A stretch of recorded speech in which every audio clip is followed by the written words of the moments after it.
Citoyennes, citoyens de l'espoir, amis maquisards, bonjour ou bonsoir.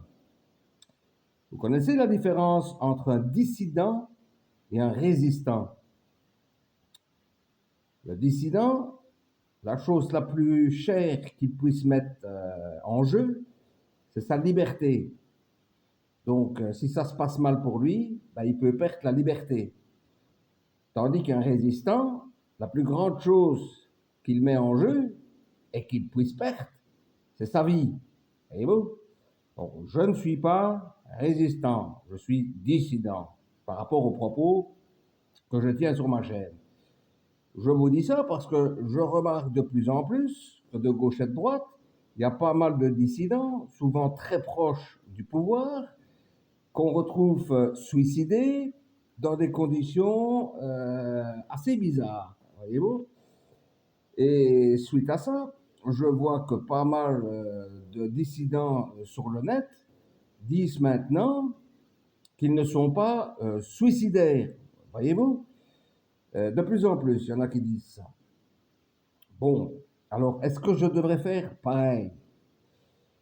Eh bien, je vais vous répondre que non. Bon, parce que déjà, moi, j'ai jamais rien fait comme les autres. J'ai toujours fait tout à l'inverse.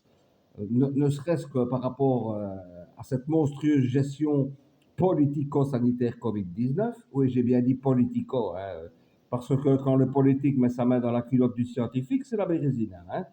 Non, non, non, j'ai rien fait. Moi, j'ai pas injecté la toxine, jamais mis de masque qui affaiblit votre propre système de respiration au quotidien.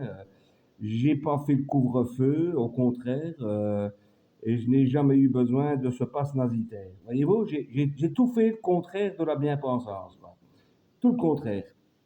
Donc, ici, ben, je vais être obligé de poursuivre ma doctrine hein, et être fidèle à mes idées, de faire le contraire de ce que les dissidents disent maintenant, c'est-à-dire qu'ils ne sont pas suicidaires. Non, mesdames, mesdemoiselles, messieurs, je suis suicidaire. Voilà, je suis suicidaire. Oui, oui, oui. Oui. Ne vous étonnez pas si un jour vous me retrouvez dans ma grange pendu avec les mains dans le dos. Hein. D'ailleurs, à cet effet, pour vous dire que je ne mens pas, hein, j'ai été cet après-midi acheter une bonne courroie de remorquage. Hein. Tu peux remorquer un 15 tonnes avec ça. Tu vois, première qualité, avec ça tu ne saurais pas te rater. Il ne faut surtout pas essayer de te pendre avec des cordes qu'on fait les ballots de paille. Hein. Non, ça ne marche pas. Ça. Donc j'ai tout prévu. En plus de ça, ma vie n'a plus aucun sens. Je suis au bout du bout. Je n'en peux plus. Je ne dors plus la nuit. Je me suis mis à boire.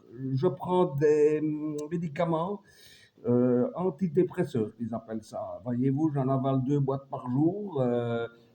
De surcroît, ma chatte, que je l'appelais Ursula, elle vient de se faire écraser devant la ferme par un 30 tonnes conduit par un chauffeur tchétchène, hein, pour vous dire. Hein,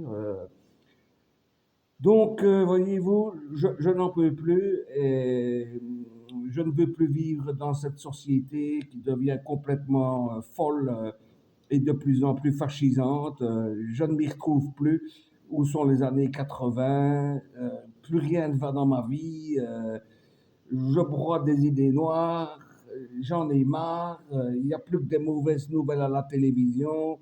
Ça ne sert plus à rien de critiquer les gouvernements, l'Union européenne. De toute façon, je pense que la Troisième Guerre mondiale, on va se la prendre en pleine gueule. Alors autant crever tout de suite, quoi. Hein. Donc voilà, si vous me retrouvez pendu par la tête ou par les pieds, ça dépend un peu.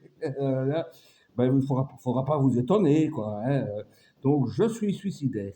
Mesdames, mesdemoiselles, messieurs, je, je vous souhaite la bonne soirée. Je prie pas, hein. Hey, hey.